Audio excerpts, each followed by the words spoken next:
నమస్కారం VST news కి స్వాగతం। నా పేరు నాగిని। ముందుగా నేటి వార్తల్లోని ముఖ్యాంశాలు। ప్రపంచ ఆదివాసీ దినోత్సవం సందర్భంగా గిరిజనులతో కలిసి ధింసా నృత్యం చేసిన సీఎం చంద్రబాబు। నంద్యాలలో వైసీపీ కార్యకర్త పెద్ద సుబ్బారాయుడు కుటుంబాన్ని పరామర్శించిన మాజీ సీఎం జగన్। రైతులకు ధాన్యం బకాయిలు వెంటనే చెల్లించాలంటూ నర్సాపురం చిట్టివరం బైపాస్ వద్ద రైతు సంఘాల జాతీయ రహదారి దిగ్బంధం। డాక్టర్ బిఆర్ అంబేద్కర్ విగ్రహంపై దాడి చేయడం అంటే ప్రజాస్వామ్యంపై దాడి చేసినట్లే పోతిన మహేష్। మాజీ సీఎం పులివెందుల ఎమ్మెల్యే జగన్మోహన్ రెడ్డికి కూడా సభలో మాట్లాడే హక్కు కల్పిస్తా అయ్యన్న। ఏపీ సీఎం చంద్రబాబు నాయుడు ప్రపంచ ఆదివాసీ దినోత్సవం వేళ గిరిజనులతో కలిసి సందడి చేశారు। ఆదివాసీ దినోత్సవ కార్యక్రమంలో పాల్గొనేందుకు విజయవాడ తుమ్మలపల్లి కళాక్షేత్రానికి వెళ్లారు। అక్కడ ఆయనకు మంత్రి గుమ్మడి సంధ్యారాణి, ఎమ్మెల్యేలు ఘన స్వాగతం పలికారు। అనంతరం గిరిజనులతో కలిసి చంద్రబాబు కొద్దిసేపు ధింసా నృత్యం చేసి వారిని ఉత్సాహపరిచారు। గిరిజనుల వద్దకు వెళ్లి వారిని పలకరించారు। ఆ తర్వాత డప్పు కొట్టి గిరిజనులతో మమేకమయ్యారు। వివిధ వేషధారణలతో వచ్చిన వారితో ముచ్చటించారు। గిరిజనులు తయారు చేసిన ఉత్పత్తులతో ఏర్పాటు చేసిన ప్రదర్శనశాలకు వెళ్లి వాటిని పరిశీలించారు।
ఢిల్లీ విద్యాశాఖ మంత్రి అతీషి తీవ్ర ఉద్వేగానికి గురయ్యారు।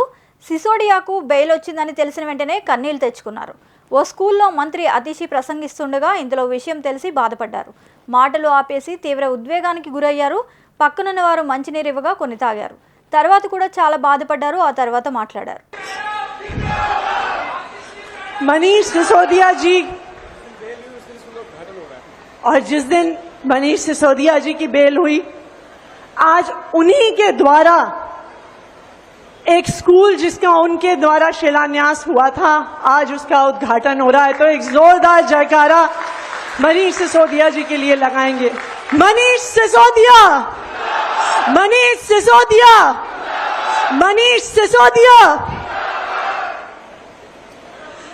देखिए, मनीष जी को जेल में क्यों डाला? मनीष जी को जेल में इसलिए डाला क्योंकि वो दिल्ली के गरीब बच्चों को अच्छी शिक्षा दे रहे थे। मनीष सिसोदिया जी को जेल में इसलिए डाला कि वो एक ऐसे शिक्षा मंत्री, एक ऐसे उप मुख्यमंत्री थे जिन्होंने दिल्ली का 25% बजट दिल्ली के बच्चों के नाम किया। मनीष सिसोदिया को जेल में क्यों डाला? क्योंकि वो एक ऐसे शिक्षा मंत्री थे जिन्होंने दिल्ली के गरीब बच्चों का भविष्य बदल डाला। నంద్యాల జిల్లా సీతారామపురంలో హత్యకు గురైన వైసీపీ కార్యకర్త పెద్ద సుబ్బారాయుడు కుటుంబాన్ని మాజీ సీఎం జగన్ ఈ మధ్యాహ్నం పరామర్శించారు. అనంతరం ఆయన మాట్లాడుతూ పోలీసుల సమక్షంలోనే పెద్ద సుబ్బారాయుడిని చంపేశారని వెల్లడించారు. పెద్ద సుబ్బారాయుడి భార్యపై కూడా దాడి చేశారని మండిపడ్డారు. నిందితులు పారిపోవడానికి పోలీసులు సహకరించారని ఆరోపించారు. నిందితుల కాల్ డేటా చూస్తే ఎవరు చేయించారో అర్థమవుతుందని, ఈ కేసులో చంద్రబాబు, లోకేష్లను కూడా ముద్దాయిలుగా చేర్చాలని జగన్ డిమాండ్ చేశారు. ఫీజులు కూడా జగన్ కట్టుండేవాడు, అవి కూడా మోసం చేశాడు. పొదుపు సంఘాల అక్క చెల్లెమ్మలకు 0 వడ్డీ కింద డబ్బులు జమ చేయాలి, అది మోసం చేశాడు. అది కూడా ఇవ్వకుండా ఇలా ప్రతి ఏరియాలోనూ కూడా ప్రతి ఒక్కరిని కూడా రైతులను మొదలు పెడితే రైతులను, చిన్న పిల్లలను, పెద్ద పిల్లలను, అక్క చెల్లెమ్మలను ప్రతి ఒక్కరిని కూడా మోసం చేసిన ఈ చంద్రబాబు ఏ ఒక్కరూ కూడా ప్రశ్నించకూడదు, ఏ ఒక్కరూ రోడ్ల మీదకి రాకూడదు, ఏ ఒక్కరూ చంద్రబాబు నాయుడు గారిని నిలదీయకూడదు అని రాష్ట్ర వ్యాప్తంగా రెడ్ బుక్ పాలన సాగిస్తా ఉన్నారు. రెడ్ బుక్ పాలనలో చంద్రబాబు నాయుడు, ఆయన కొడుకు రాష్ట్రంలో రెడ్ బుక్ పాలన వాళ్ళు తెరిచి కక్ష సాధింపు చర్యలు వాళ్ళు చేస్తూ ఉంటే అక్కడి నుంచి మొదలైతే నియోజకవర్గ స్థాయిలో ఎమ్మెల్యేలు, మండల స్థాయిలో మండల నాయకులు, గ్రామ స్థాయిలో గ్రామ నాయకులు, వీళ్ళందరూ కూడా రెడ్ బుక్లు వాళ్ళు తెరిచేసి వాళ్ళు ఊర్లలో ఆధిపత్యం కోసం ఏ రకంగా వ్యవస్థలను భ్రష్టిస్తూ, పోలీసులను నిస్తేదం చేస్తూ, పోలీసుల సమక్షంలోనే ఏ రకంగా లా అండ్ ఆర్డర్ను నాశనం చేస్తా ఉన్న పరిస్థితి ఈ గ్రామంలో, ఈ సీతారాంపురం గ్రామంలో సుబ్బరాయుడన్న కుటుంబానికి జరిగిన అన్యాయం ఒక్కసారి గమనిస్తే ఇక్కడే కనిపిస్తుంది. ఇదే గ్రామంలో ఆధిపత్యం కోసం బూతుల్లో ఏజెంట్ల కింద కూర్చున్న వాళ్ళు సుబ్బరాయుడన్న కుటుంబం. కాంగ్రెస్ ప్రభుత్వం ఇందిరమ్మ రాజ్యం వచ్చిందని రాష్ట్ర ప్రజలు సంతోషం వ్యక్తం చేస్తున్నారని డిప్యూటీ సీఎం మల్లు భట్టి విక్రమార్క అన్నారు. శుక్రవారం మీడియాతో మాట్లాడుతూ కాంగ్రెస్ అధికారంలోకి వచ్చిన తర్వాత 2 లక్షల రైతుల రుణమాఫీ చేస్తామని హామీ ఇచ్చామని, చేసి చూపిస్తున్నామని తెలిపారు. జూలై 15న జీవో ఇచ్చామని, 18 జూలైన 1 లక్ష రూపాయల రుణమాఫీ 6,983 కోట్లు విడుదల చేశామని తెలిపారు. రెండవసారి 6,190.02 కోట్లతో జూలై మాసంలో మళ్లీ విడుదల చేస్తామన్నారు. వాళ్ళు అందరూ కూడా పెద్ద ఎత్తున దీంట్లో పాల్గొని మన రైతాంగ సోదరులు జిల్లాకి ఒక చక్కటి సందేశాన్ని ఇచ్చే విధంగా పెద్ద ఎత్తున పాల్గొనవలసిందిగానే విజ్ఞప్తి చేస్తా ఉన్నాం.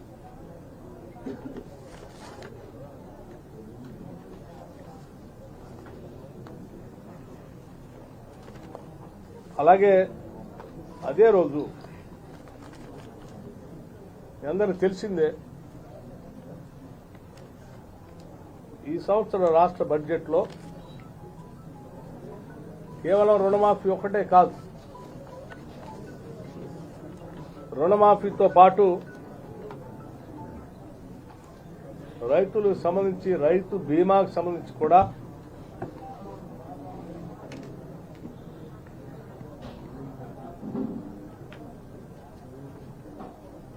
₹1,540 కోట్ల రూపాయలని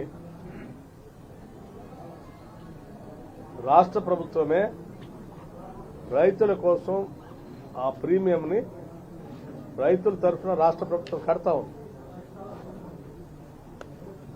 అలాగే క్రాప్ ఇన్సూరెన్స్ సంబంధించి కూడా 1,350 కోట్ల రూపాయలతో 1350 crores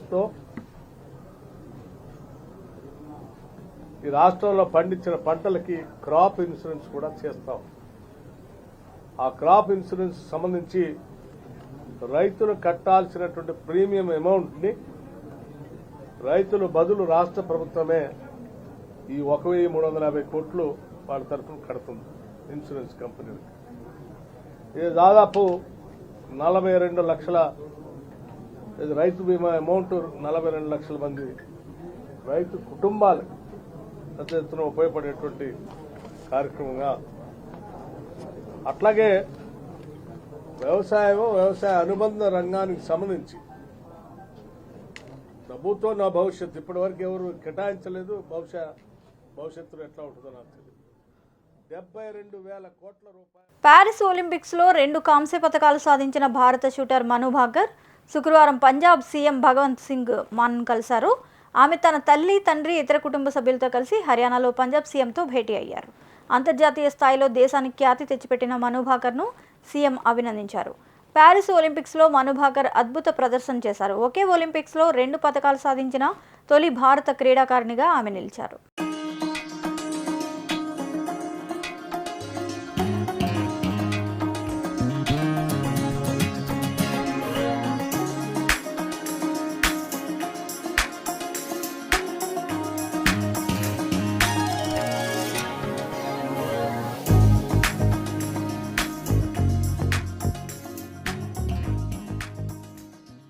ఆంధ్రప్రదేశ్కు కేంద్రం నుంచి రావాల్సిన నిధులను వెంటనే విడుదల చేయాలంటూ మంత్రి నాదెండ్ల మనోహర్ కేంద్ర మంత్రులకు విజ్ఞప్తి చేశారు. విభజన వల్ల నష్టపోయిన ఆంధ్రప్రదేశ్ను ఆదుకోవాలని కోరారు. ఈ మేరకు ఏపీ సీఎం చంద్రబాబు ఆదేశాలతో మంత్రి నాదెండ్ల మనోహర్ కేంద్ర మంత్రులు ప్రహ్లాద్ జోషి, హర్దీప్ సింగ్ పూరిని కలిశారు. కందిపప్పు కొరతతో ఇబ్బంది పడుతున్నామని, వెంటనే 1,00,000 మెట్రిక్ టన్నులు కందిపప్పు కేటాయించాలని వినతి పత్రం అందజేశారు. దీపం కనెక్షన్ల విషయంపై సీఎం చంద్రబాబు రాసిన లేఖను కేంద్ర మంత్రికి అందజేశారు. ఏపీలో ధరల స్థిరీకరణకు 532 కోట్ల నిధులను, అదేవిధంగా బకాయి నిధులు 1,187 కోట్లను వీలైనంత త్వరగా విడుదల చేయాలని కోరారు. భారత రాజ్యాంగ రూపకర్త డాక్టర్ బిఆర్ అంబేద్కర్ విగ్రహంపై దాడి చేయడం అంటే ప్రజాస్వామ్యంపై దాడి చేసినట్లేనని వైసీపీ రాష్ట్ర బీసీ నాయకులు పోతిన మహేష్ అన్నారు. శుక్రవారం విజయవాడలో ఆయన వైసీపీ నాయకులతో కలిసి అంబేద్కర్ విగ్రహాన్ని పరిశీలించిన అనంతరం ఆయన మీడియాతో మాట్లాడారు. కూటమి ప్రభుత్వానికి ప్రజాస్వామ్యంపై ఏమాత్రం నమ్మకం లేదని విమర్శించారు. కూటమి అధికారంలోకి వచ్చిన దగ్గర నుంచి దాడులు, దౌర్జన్యాలు, మర్డర్లు, మహిళల మీద అఘాయిత్యాలు జరుగుతూ ఉన్నాయి. అంతకు మించి ఈ రోజున ప్రపంచమే తలెత్తుకునేలాగా జగన్మోహన్ రెడ్డి గారు అత్యంత ప్రతిష్టాత్మకంగా డాక్టర్ బిఆర్ అంబేద్కర్ గారి విగ్రహాన్ని ఇక్కడ ఏర్పాటు చేస్తే, మరి అంబేద్కర్ గారి మీద కూడా మలాటలతో, సుత్తులతో, పలుగులతో దాడి చేయడం అంటే మీకు ప్రజాస్వామ్యం మీద నమ్మకం లేదు. డాక్టర్ బిఆర్ అంబేద్కర్ గారి ప్రాంతానికి వచ్చి మీరు ఇక్కడ దాడి చేశారంటే మీకు ప్రజాస్వామ్యం మీద మీకు నమ్మకం లేదు. మీరు ఆటవిక పాలన సాగిస్తున్నారని చెప్పడానికి ఇంతకన్నా నిదర్శనం ఏం కావాలి? ఈ దాడి పూర్తిగా చంద్రబాబు నాయుడు గారు, లోకేష్ గారి కొనసాగంలోనే జరిగింది. అందుకని అధికారులందరూ కూడా సహకరించారు. కోతవేటు దూరంలోనే కమిషనర్ గారి కార్యాలయం, మరో పక్కన కలెక్టర్ గారి కార్యాలయం ఉంది, ఇంకో పక్కన గవర్నర్ గారి బంగ్లా ఉంది, ఎదురుగా హైకోర్టు జడ్జి గారి ఇల్లు ఉంది, ఇంకో పక్కన మున్సిపల్ కమిషనర్ గారి ఇల్లు కూడా ఉంది. మరి ఇంతమంది రాజ్యాంగబద్ధంగా మరి విధులు నిర్వర్తిస్తున్నటువంటి అధికారుల నివాసాల మధ్య ఉన్నటువంటి అంబేద్కర్ గారి విగ్రహానికి రక్షణ లేదంటే ఈ రాష్ట్రంలో రాజ్యాంగానికి, ప్రజాస్వామ్యానికి రక్షణ లేదని చాలా స్పష్టంగా అర్థం. జగన్మోహన్ రెడ్డి గారు బహుజనుల పట్ల, బీసీ, ఎస్సీ, ఎస్టీ, మైనార్టీల పట్ల ఎంతో నిబద్ధతతో అంబేద్కర్ గారి విగ్రహాన్ని ఇక్కడ పెట్టి, అలాగే ఒక చిన్న జిల్లా ఏర్పాటు చేస్తే మీరు ఇలాంటి దుర్మార్గం చేస్తారా? ఇలాంటి దుర్మార్గం చేస్తారా? దీని మీద ఖచ్చితంగా చంద్రబాబు నాయుడు గారు రాష్ట్ర ప్రజల క్షమాపణలు చెప్పాలి. ఏదో 10 అక్షరాలు జగన్మోహన్ రెడ్డి గారి ఇక్కడ తీసేసినంత మాత్రాన, మీరు దాడి చేసినంత మాత్రాన ప్రజల హృదయాల్లోంచి జగన్మోహన్ రెడ్డి గారి పేరుని తీసేయలేరని కూడా తెలియజేస్తున్నాం. అదేవిధంగా ఈ రోజున జగన్మోహన్ రెడ్డి గారు నంద్యాల పర్యటనను కూడా పక్కదారి పట్టించే విధంగా కూడా ఇటువంటి కుట్రలు చేశారని మాకైతే స్పష్టంగా అర్థమవుతుంది. విజయవాడ నగరంలో ఇంకోసారి ఇట్లాంటివి చేస్తే తీవ్రమైన పరిస్థితులు ఉంటాయని కూడా హెచ్చరిస్తాం. తూర్పుగోదావరి జిల్లా రాష్ట్ర ప్రభుత్వ ఆదేశాల మేరకు గోకవరంలో ఆజాద్ కా అమృత్ మహోత్సవ్ కార్యక్రమాన్ని పంచాయతీ కార్యదర్శి టంకాల శ్రీనివాసరావు ఆధ్వర్యంలో ఘనంగా నిర్వహించారు.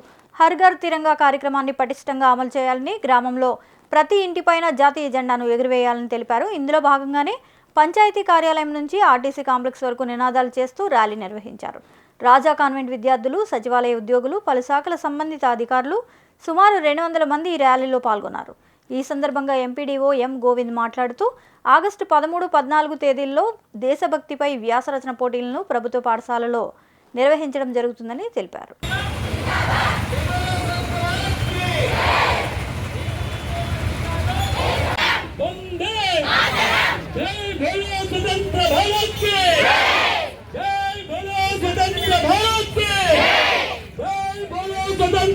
స్వతంత్ర భారత్ కి ర్యాలీగా చేసి ఈ జాతీయ దేశభక్తిని పెంపొందేందుకు, అలాగే దీన్ని మరింత ప్రతి ప్రజల్లోని ఇనుముడిమి చేసేందుకు కూడా ఈ కార్యక్రమం స్టార్ట్ చేశాం. ఇది రేపు స్వతంత్ర దినోత్సవ వేడుకల్లో ప్రతి ఇంటి మీద కూడా జెండా ఎగరేటట్టు చూడాలని చెప్పేసి మా పై అధికారులు, ఎంపీడీఓ గారు కానీ, కలెక్టర్ గారు కానీ ఆదేశాలు ఉన్నాయి. అలాగే దేశ ప్రజలందరూ కూడా మన స్వాతంత్ర దినోత్సవాన్ని గుర్తెరిగి ఈ కార్యక్రమంలో పాల్గొని మీ యొక్క దేశభక్తిని చాటుకుని మన జాతి యొక్క ఔన్నత్యాన్ని నిలబెడతారని చెప్పేసి కోరి ప్రార్థిస్తున్నామండి. Thank you sir. అండి, నేను గోకవరం ఎంపీడీఓ మాట్లాడుతున్నాను. ఈరోజు గౌరవ కలెక్టర్ ఆదేశాల ప్రకారంగా హర్ ఘర్ తిరంగాలో భాగంగా మన గౌరవ సభ్యులందరూ కూడా ఈ కార్యక్రమానికి ఇచ్చేస్తున్నారు. ఈ కార్యక్రమంలో ముఖ్య ఉద్దేశం ఏంటంటే పిఠాపురం నియోజకవర్గం గొల్లపురోలు మండలంలో ఉన్న టీడీపీ మాజీ ఎమ్మెల్యే ఎస్వీఎస్ వర్మ గెస్ట్ హౌస్కి వెళ్లిన స్పీకర్ అయ్యన్న పాత్రుడు, టీడీపీ నాయకులు, కార్యకర్తలతో అయ్యన్న పాత్రుడిని ఘనంగా సత్కరించిన వర్మ ఈ సందర్భంగా అయ్యన్న పాత్రుడు మీడియాతో మాట్లాడుతూ అన్ని పార్టీలకు చెందిన శాసనసభ్యులకు సభలో మాట్లాడే హక్కు ఇచ్చినట్లే మాజీ ముఖ్యమంత్రి పులివెందుల ఎమ్మెల్యే జగన్మోహన్ రెడ్డికి కూడా సభలో మాట్లాడే హక్కు కల్పిస్తాను అన్నారు. త్వరలో జగన్మోహన్ రెడ్డి శాసనసభకు రావాలని కోరుకుంటున్నానని తెలియజేశారు. త్వరలోనే అందరూ ఎమ్మెల్యేలకు శిక్షణా తరగతులు నిర్వహించడం జరుగుతుంది. కార్యక్రమంలో నియోజకవర్గ నాయకులు, కార్యకర్తలు పాల్గొన్నారు. దాంట్లో ఎక్కువ కూర్చుని తెలుగుదేశం పార్టీకి, నెక్స్ట్ ఎవరు ఉన్నారో ఎక్కువ జనసేన, అంతే కదా. నెక్స్ట్ కోట జనసేనకి వస్తుంది, నెక్స్ట్ కోట బీజేపీకి వస్తుంది, నెక్స్ట్ కోట జగన్మోహన్ రెడ్డి పార్టీకి వస్తుంది. అంతేగాని నాకు అన్ని కూర్చుని నాకు ఇచ్చేయమని కుదరదు. అక్కడ దాని రూల్స్ ఉంటాయి, పద్ధతులు ఉంటాయి. జగన్మోహన్ రెడ్డి గారు అన్నీ తెలుసుకొని నా సలహా ఏంటంటే, మీరు ఎందుకు రావట్లేదు నాకు అర్థం కాదు, కానీ రావాలి. ప్రజలు ఇచ్చిన మ్యాండేట్ ప్రకారంగా వారు అసెంబ్లీకి రావాలి, ప్రజా సమస్యల గురించి మాట్లాడాలి, రాష్ట్ర సమస్యల గురించి మాట్లాడాలి. నీకు ఇచ్చే టైం నేను ఇస్తాను, పద్ధతి ప్రకారంగా ఎంత టైం ఇవ్వాలంత టైం నీకు ఇస్తాను. నువ్వు మాట్లాడు, నీ ధర్మం నువ్వు నిర్వర్తించు. అందుకే నేను రాను అంటే ఎలా కుదురుతుంది? ప్రజలు ఒప్పుకుంటారా? అది రాజ్యాంగం పద్ధతి కాదు కదా. అంటే ఇప్పుడు కూడా చెప్తాను, మీ ద్వారా చెప్తాను, జగన్మోహన్ రెడ్డి గారు అసెంబ్లీకి రండి, మీ పార్టీకి ఎంత టైం ఇస్తారు ఇవ్వాలో అంత టైంకి ఇస్తాను పద్ధతి ప్రకారంగా. మీరు మాట్లాడండి, దాని ప్రభుత్వం అనుసరిస్తుంది. దానివల్ల ప్రజలకు అర్థమవుతుంది ఏ సమస్య గురించి. అంటే మీరు రావడం అవసరం అని చెప్పి, ధర్మం అని చెప్పి నేను భావిస్తున్నాను. నేను కూడా కొత్త, అంటే రాజకీయంగా 42 సంవత్సరాలు అనుభవం ఉన్నప్పటికి కూడా నేను 6 సార్లు 7 సార్లు మంత్రి చేశాను, ఎంపీ చేశా. కానీ సభాపతిగా నాకు కొత్త కాబట్టి అయినా సరే, కొత్త అయినా సరే ముమ్మిడివరం మండలంలోని మండల ప్రజా పరిషత్ పాఠశాలలో జీఎంసీ బాలయోగి గురుకుల పాఠశాలలో పేరెంట్స్ కమిటీ మీటింగ్ జరిగింది. ఈ సమావేశంలో హైస్కూల్ చైర్మన్గా పోలిశెట్టి వెంకట్రావు, వైస్ చైర్మన్గా వర్మ, జడ్పీ హైస్కూల్ చైర్మన్గా కాకి శ్యామలరావు, వైస్ చైర్మన్గా వెంకటలక్ష్మి, గురుకుల పాఠశాల చైర్మన్ నల్లా సత్యనారాయణ ఏకగ్రీవంగా ఎన్నుకోబడ్డారు. అనంతరం పాఠశాలలో వివిధ అంశాలపై సమస్యల కోసం చర్చించారు. పాఠశాల సమస్యలను స్థానిక నాయకుల దృష్టికి తీసుకెళ్లి అభివృద్ధికి కృషి చేస్తామని వీరందరూ ఈ సందర్భంగా మీడియాకు వెల్లడించారు. ఈరోజు జిల్లా పరిషత్ ఉన్నత పాఠశాల ముమ్మిడివరంలో ప్రభుత్వ నిబంధనల ప్రకారం స్కూల్ మేనేజ్మెంట్ కమిటీ ఎన్నికలు చాలా సజావుగా ఎటువంటి ఇబ్బందులు లేకుండా జరిగాయి. మరి ఆ స్కూల్ మేనేజ్మెంట్ ఎన్నికలు నిబంధనలు, గవర్నమెంట్ ఏదైతే నిబంధనల్ని పాటించమని చెప్పిందో అవన్నీ కూడా మేము తప్పకుండా పాటించి చక్కగా ఈ కమిటీని ఎన్నుకోవడం జరిగింది. ఈ కమిటీలో కాకి శ్యామలరావు గారు చైర్మన్ గాను, వెంకటలక్ష్మి గారు, దోలం వెంకటలక్ష్మి గారు వైస్ చైర్మన్ గారు ఎన్నుకోవడం జరిగింది. మరి వారందరికీ వారికి చక్కటి ఈ విధి విధానాలను కూడా చెప్పడం, వారి చేత ప్రమాణం చేయించడం జరిగింది. మరి దీనికి సహకరించినటువంటి ఈ యొక్క కమిటీ ఎన్నిక సజావుగా సాగడానికి సహకరించిన గ్రామస్తులు, అలాగే వివిధ పార్టీ నాయకులంతా కూడా చాలా చక్కగా సహకరించారు. వారందరికీ ధన్యవాదాలు తెలియజేస్తూ, మరి తల్లిదండ్రులు కూడా చాలా యాక్టివ్గా పాఠశాలకు వచ్చి ఈ టైంకి వచ్చి చక్కగా ఈ ఎన్నికల్లో పాల్గొనడం జరిగింది. మరి పాఠశాల అభివృద్ధిలో కమిటీ యొక్క భాగస్వామ్యం గురించి వారికి వివరించడం, వారు కూడా హామీ ఇవ్వడం జరిగింది. చైర్మన్ గారు కానీ సభ్యులు కానీ హామీ ఇవ్వడం జరిగింది. మరి వారి సహకారంతో పాఠశాల ముందుకు తీసుకెళ్ళడానికి నేను మా స్టాఫ్ కూడా శక్తిలో ప్రయత్నం చేస్తామని తెలియజేస్తూ ధన్యవాదాలు. పదవులు ఉంటారు. మధ్యలో కనుక విద్యార్థి కనుక పాఠశాలను విడిచి వెళితే ఆ విద్యార్థి సంబంధించిన పేరెంట్ పదవి ఆటోమేటిక్గా రద్దు అవుతుంది. వారి స్థానంలో కొత్త వారిని ముమ్మడివరం నియోజకవర్గం కట్రేనికొండ మండలం చెయ్యేరు గ్రామంలో జడ్పీహెచ్ హై స్కూల్లో విద్యా కమిటీ ఎన్నిక జరగడం జరిగింది. ఈ ఎన్నికలో వైస్ చైర్మన్గా మమ్మల్ని ఎన్నుకోవడం జరిగింది. స్కూల్ మీద మా మీద ఎంతో బాధ్యత అయినటువంటి పదవి ఇచ్చి మాకు ఇక్కడ స్కూల్ శ్రీ సిటీ 16వ వార్షికోత్సవాన్ని పురస్కరించుకొని మంగళవారం శ్రీ సిటీలోని 3 వేర్వేరు ప్రదేశాల్లో రక్తదాన శిబిరం నిర్వహించారు. Central GST commissionerate, Sri city foundation సంయుక్త ఆధ్వర్యంలో ఈ రక్తదాన శిబిరాలను స్థానిక trade centre, business centre, EMC కేంద్రాల వద్ద ఏర్పాటు చేశారు. ఈ రక్తదాన శిబిరంలో 40 పరిశ్రమలకు చెందిన ఉద్యోగులతో పాటు సూళ్లూరుపేట, గోకులకృష్ణ ఇంజనీరింగ్, సత్యవేడు ప్రభుత్వ డిగ్రీ కళాశాలల విద్యార్థులు రక్తదానం చేశారు. ఈ కార్యక్రమంలో Sri city MD doctor Ravindra Sannareddy, Nellore GST commissionerate superintendent Sunil గౌతమ్తో పాటు CSR manager Nirisha Sannareddy, HR ప్రతినిధి Sivakumar Reddy, Sri city foundation senior manager Surendra Kumar తదితరులు పాల్గొన్నారు.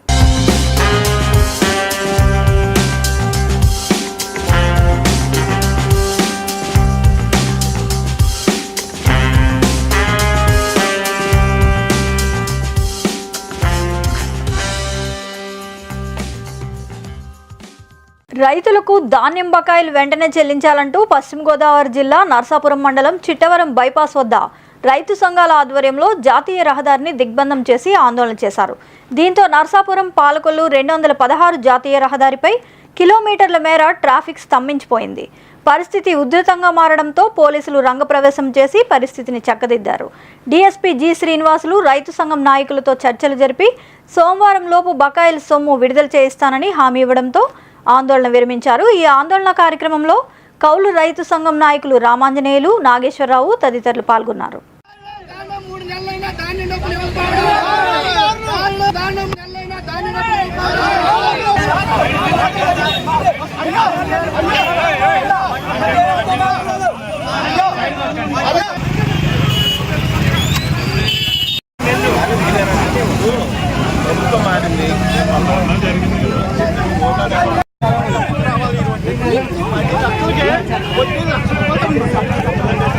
రాష్ట్రరోక చేయడం జరిగింది. దీనికి ప్రధాన కారణం ఈ జిల్లాలో ఇంకా 30,000 మంది రైతులకి 459 కోట్ల రూపాయలు ఇవాళ రావాల్సి ఉంది. మరి ఇదేదో నెల, 2 నెలలు, 3 నెలలు కాదు, దాదాపు కొంతమందికి అయితే 4 నెలలు కూడా ఈ ధాన్యం డబ్బులు పడలేదు. అటు తారవా పంట మాఫీ పూర్తయ్యి ఆ డబ్బులు తారవా పంట పూర్తయినా ఈ రోజుకి ఇవ్వకపోవడం అనేది ప్రభుత్వం చాలా అన్యాయం. ఎందుకంటే అనేక సంక్షేమ పథకాలకి ఈ రోజు 1,000 కోట్లు వేస్తుంది. అనేక సందర్భాల్లో 24 గంటల్లోనే ఈ ఇవ్వాల్సినటువంటి సంక్షేమ పథకం పింఛన్లు కానీ ఇతర ఈ ఇచ్చేయండి అని ఆర్డర్ వేస్తుంది. కానీ రైతుల డబ్బులు మాత్రం రైతులకు ఇవ్వట్లేదు. ఇది చాలా అన్యాయం. కాబట్టి మేము ఈ రోజున ఇక్కడ నిరసన దిగాము. ఆర్డీఓ గారు వచ్చి హామీ ఇచ్చారు సోమవారం పడతాయని. కాబట్టి ఆ రోజున ఈ డబ్బులు పడకపోతే మేము మంగళవారం, బుధవారంలో అదే ఆర్డీఓ గారు ఆఫీసు తాళం వేయాలని మేము నిర్ణయించడం జరిగింది. అది నర్సాపురం మండలం మలవరలంక అనే పేరు చిట్నేటి బాలంటేజ్లు. నేను సాధారణ పౌర రైతుని. మేము ధాన్యం బట్టి 3 నెలలు అయింది. ఇప్పుడు ₹1 కూడా మాకు పడలేదు. ఇంచుమించు 3 లక్షల దాకా రావాలి నాకు ప్రత్యేకించి. అలాగే మన జిల్లా వ్యాప్తంగా 410 కోట్లని మన పేపర్ స్టేట్మెంట్ చెప్తున్నారు. ఇప్పుడు ఎవరికే పడలేదు. మనకి మనం 130 రోజులు సత్యవేడు నియోజకవర్గంలోని ప్రభుత్వ జూనియర్ కళాశాలలో విద్యార్థులకు ప్రభుత్వ కిట్స్ పంపిణీ కార్యక్రమం జరిగింది. ఈ కార్యక్రమానికి ముఖ్య అతిథిగా పాల్గొన్న ఎమ్మెల్యే ఆదిమూలం మాట్లాడుతూ నిరుద్యోగులైన యువతీ యువకులకు వారి అర్హతలకు తగ్గట్టుగా నైపుణ్య శిక్షణ ఇవ్వడానికి ప్రభుత్వం కార్యాచరణ రూపొందిస్తున్నట్లు తెలిపారు. సాధారణ డిగ్రీ విద్యతో పాటు సాంకేతికపరమైన విద్యను కూడా తప్పనిసరిగా అభ్యసించాలన్నారు. నిరుద్యోగులైన ప్రతి ఒక్కరికి జీవనోపాధి కల్పించడమే రాష్ట్ర ముఖ్యమంత్రి చంద్రబాబు నాయుడు ఆశయమని ఆదిమూలం తెలియజేశారు. ఈ సందర్భంగా విద్యార్థులు కిట్స్ పంపిణీ చేశారు. ఈ కార్యక్రమంలో టీడీపీ మండల అధ్యక్షులు Praveen Kumar Reddy, auditor Rosaiah, Subrahmanyam Raju, Prabhakar Reddy, Balamuralikrishna, SI Veeranjaneyulu, revenue DT Ravichandrababu, Suresh, Sudheer, Krishnaveni, Geetha తదితరులు పాల్గొన్నారు.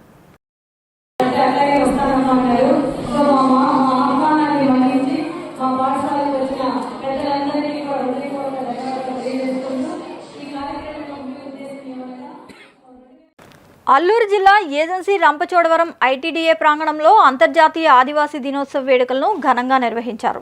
ఈ కార్యక్రమానికి ఎమ్మెల్యే శిరీషాదేవి, ఐటీడీఏ పీడీ కట్టా సింహాచలం హాజరయ్యారు. ఈ సందర్భంగా గిరిజన జీవన శైలి వేషధారణలతో, సాంప్రదాయ కొమ్ము నృత్యాలతో ఆదివాసులు అలరించారు. ఎమ్మెల్యే శిరీషాదేవి తన సొంత ఖర్చులతో ఏజెన్సీ ప్రజలకు ఉపయోగపడే విధంగా అంబులెన్స్ను అందుబాటులోకి తీసుకొచ్చారు. చోడవరం నియోజకవర్గ ప్రజలందరూ కూడా నమస్కారాలు తెలియజేస్తా ఉన్నారండి. ముఖ్యంగా ఈరోజు ప్రపంచవ్యాప్తంగా జరుపుకున్నటువంటి ఈ ప్రపంచ ఆదివాసీ దినోత్సవం సందర్భంగా ప్రజలందరూ కూడా, ఆదివాసీలందరూ కూడా ప్రపంచ ఆదివాసీ దినోత్సవ శుభాకాంక్షలు తెలియజేసుకుంటా ఉన్నానండి. నిజంగా ఒక ఆదివాసీ బిడ్డగా ఈ రోజు నా చేతుల మీదుగా ఒక జెండా ఆవిష్కరణ జరగడం, అదేవిధంగా ఈ కార్యక్రమం జరగడం నిజంగా చాలా ఆనందంగా నేను భావిస్తా ఉన్నాను. ఈ రోజు రంపచోడవరం నియోజకవర్గంలో ఐటీడీఏ పరిధిలో ఈ కార్యక్రమాన్ని ఏర్పాటు చేయడం జరిగింది. మునుపటి కంటే ఘనంగా చాలా బాగా జరిగిందని కూడా ఈ సందర్భంగా ప్రజలకు తెలియజేస్తా ఉన్నాను. ముఖ్యంగా ఆదివాసీల యొక్క పరిరక్షణ రక్షించాలనే ఉద్దేశంతో ఐక్యరాజ్య సమితి ఈ ప్రపంచ ఆదివాసీ దినోత్సవాన్ని అనేది పట్టడం జరిగింది. దానికి అనుగుణంగా ఈ రోజు ఆదివాసీలందరూ కూడా ఐక్యంగా కూడి అందరూ కూడా ఉమ్మడిగా వారి యొక్క సమస్యలు కూడా చెప్పడం జరిగింది. మా యొక్క మనుగడ ఈ విధంగా ఉంటుంది, మా పరిస్థితులు ఈ విధంగా ఉంటాయి, ఒక ఆదివాసుల జీవన విధానం ఈ విధంగా ఉంటుందని ప్రజలందరూ కూడా తెలియజేయడం జరిగింది. ఒక ఆదివాసీ బిడ్డగా ఆ పరిస్థితులన్నీ కూడా నాకు తెలుసు కాబట్టి ఎప్పుడు కూడా నేను ఒక గిరిజన బిడ్డగా ఆదివాసులకు ఎప్పుడు అండదండలుగా ఉంటానని, అదేవిధంగా ఈ యొక్క ప్రజల యొక్క హక్కులను, ఈ గిరిజనుల యొక్క హక్కులను, సంస్కృతి సాంప్రదాయాలను కాపాడే బాధ్యత ప్రజల పైన ఉంది, నా పైన ఉంది, మన ఐటీడీ పైన ఉంది, అదేవిధంగా ప్రభుత్వం పైన కూడా ఉందని మరొకసారి తెలియజేస్తా ఉన్నానండి. మరి ముఖ్యంగా నా నియోజకవర్గంలో పరిస్థితులు ఎలా ఉన్నాయంటే, అందరూ ఎంప్లాయీస్ ఉండరు, మధ్యతరగతి వాళ్ళు ఉంటారు, గిరిజనులు కూలికి వెళ్తే గానీ పొట్ట గడవనటువంటి పరిస్థితుల్లో చాలా మంది ప్రజలు ఉన్నారు. ఏంటంటే ఇక్కడ చాలా మంది అనారోగ్య సమస్యల బారి పడతా ఉంటారు. వీళ్ళకి రిఫర్ చేస్తారు, కాకినాడ, రాజమండ్రి రిఫర్ చేస్తే అక్కడ కొన్ని పరిస్థితుల వల్ల, అనుకోని సంఘటనల వల్ల ఒకవేళ అక్కడ చనిపోయినట్లయితే కాకినాడ నుంచి మన రంపచోడవరం రావాలి అంటే, ఆ బాడీ సొంత ప్రదేశానికి రావాలంటే 25,000, 30,000 అంబులెన్స్ ఖర్చులకు అడుగుతున్నటువంటి పరిస్థితి, లేదంటే ఆయిల్కి డబ్బులు ఇమ్మని అడుగుతున్నటువంటి పరిస్థితి, లేకపోతే ఆ డ్రైవర్ డబ్బులు అడుగుతున్నటువంటి పరిస్థితి. ఇవన్నీ నా దృష్టిలో పెట్టుకొని నేను నా భర్త ఒక నిర్ణయం తీసుకున్నాను. నాకు ఉన్నటువంటి 2 వెహికల్స్ లో నిరంతర వార్తా శ్రవంతి కొరకు వీక్షిస్తూనే ఉండండి. మీ మా VST news. Please like, share and subscribe.